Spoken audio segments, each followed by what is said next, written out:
So, you've got your electric skateboard, or your e-bike, or your scooter, or whatever else, and you've decided to set out on a backpacking trip. You've figured out your route, what the terrain looks like, and all your charging stops along the way. But one important question remains, and that is, where are you going to stay overnight? And whether you're traveling an urban corridor or you're way far out in the backcountry, from indoors to outdoors, paid and unpaid, official campsites and not so official campsites, there's lots of places to call home for the night on a multi-day adventure.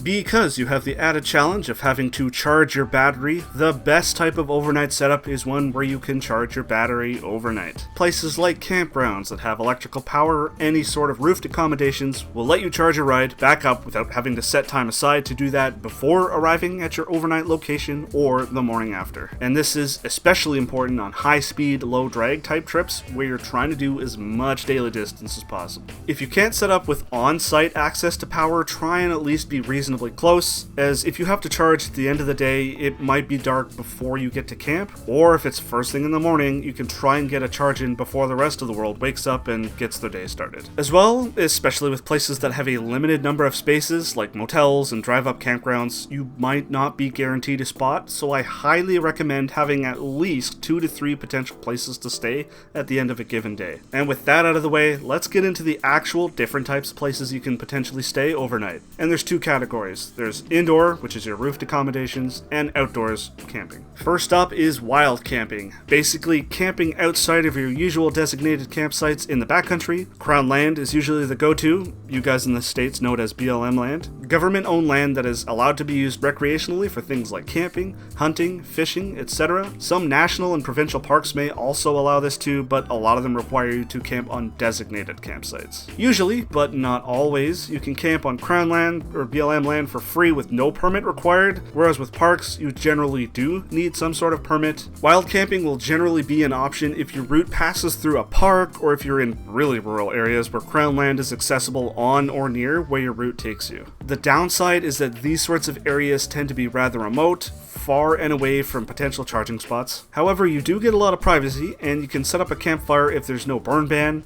and if relevant, the park allows it, and it's the most authentic camping experience you can get on these sorts of trips. Next up is your standard campground. Drive-up campsites where you can spend your hard-earned money to listen to your uncomfortably close neighbors blast their crappy music all night long. Joking aside, these campsites are, at least in my opinion, a good blend of being able to camp and having access to power to charge up your electric rideable. A lot of sites have power access right on the campsite, but if not, there's generally never an outlet too far away at places like bathrooms, comfort stations, or even the camp's general store. You can buy a bag of firewood and cook right over a campfire, and generally you're a lot safer in these sorts of sites from wildlife compared to backcountry sites. And obviously these sites do cost money. In some places it'll be cheaper than even a low-end motel room for the night, but that actually might not always be the case. If budget is of high concern, check out all your options to see what suits your needs and budget. Depending on the time of year and popularity of the area, a site might not always be available on the day that you need it. I really don't recommend trying to book these sites in advance, as you can't guarantee what day you'll arrive in the area. You gotta trust me on that one. Some campgrounds might have overflow sites or walk-up only sites for cheap, where you basically only get enough space to pitch your tent and that's it, but sometimes you might be completely SOL. Third up on our list is stealth camping. If you need to camp and all of the other established campgrounds are occupied, you can always camp, where you're not technically supposed to. And this is referred to as stealth camping. This is a whole entire topic unto itself, but the basic principle of stealth camping is this: camping secretly where you're technically not supposed to, arriving, spending the night, and leaving without anyone ever knowing you were there. Stealth camping is obviously free, and you could pretty much camp wherever you think you can get away with it, but keep in mind some basic tenets of stealth camping. Number 1, look for areas that are ambiguous, that is, places that don't have fences or explicitly have signs telling you no trespassing or no camping. Also, avoid private property. Number 2, avoid places that make you extremely suspicious if caught, such as nearby a school or a high security place like a nuclear power plant. Number 3 is go deep enough that you're out of eyesight and earshot, and continue to be quiet and low visibility the entire time you're at camp. Number 4, arrive as late as you comfortably can and leave as early as you can so that the low light helps keep you hidden. Number 5, don't do things that announce your presence, like have a campfire, use flashlights, or play music. Having natural colored tents that are low profile really help here. Number 6, if you do get caught, just be honest and cooperate. Sometimes you lose the dice roll even if you did everything else right. And number 7, leave the place you camped cleaner than you found it. Unlike other overnight options, finding a potential stealth camp isn't as clear-cut as it's not clearly marked on places like Google Maps. On the satellite view, look for areas with trees that aren't part of private property or somewhere else that you should avoid. Going on the street view feature can help give you a ground level view and help you decide if that particular area is a candidate. I personally try to have at least a few stealth camp spots marked for every overnight location if my other overnight options are in short supply. Next up, we've got hostels. It depends entirely on where you are, but hostels might be an option, and they're generally the cheapest of the roofed accommodation options as you're generally sharing a room with other people. This option is very frequently favored by backpackers where available, and you'll more often find them in and around popular backpacking routes and destinations. It gives you a climate-controlled indoor overnight stay, somewhere to charge your board and stay out of inclement weather, but the nature of hostels leaves me a bit paranoid about security. I mean, backpackers are generally pretty good folk, but you never know when you're going to get that one nose candy aficionado who decides that your stuff is his. Keep an eye out on your stuff, especially your expensive and shiny electric rideable that you might have to leave in a common area in order for it to charge.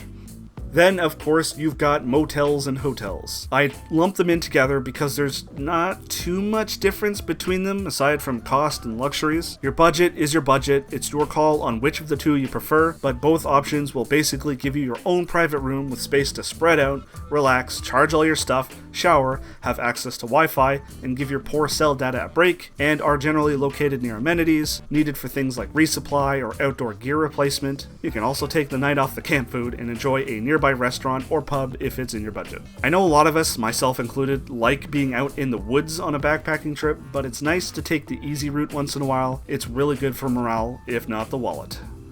And lastly, you've got community-driven apps like WarmShowers, Couchsurfing, and Be Welcome. There's quite a few of them for different purposes. It can be a good last-ditch effort to find somewhere to stay if none of the other options pan out. It's a site where users volunteer free stays for people like cyclists and backpackers at their place. I say last-ditch because I feel like I'd be taking advantage of these folk if I did have other options available to me and someone else really needed it, but that's just me, but it is an option. There's also non-free apps like AirBnB for paid overnight rentals.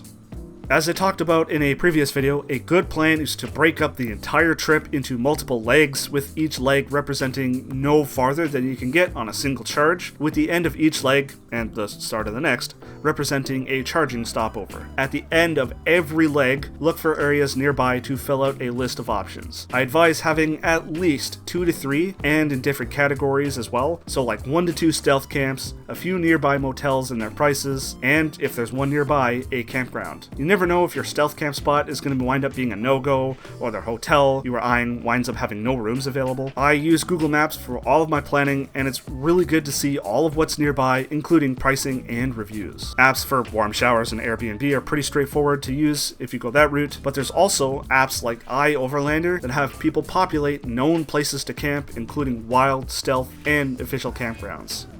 So I admit it can be tough trying to figure out places to stay on your trip, especially when you have the added complication of having to charge your ride. But with enough planning of your options throughout the entirety of the trip, you should be able to give yourself some solid options and get you all the way from your starting point to the end point. If you do have any questions, just drop me a line down below and I'll do my best to answer. And that's it for this one, guys. I will see you next video.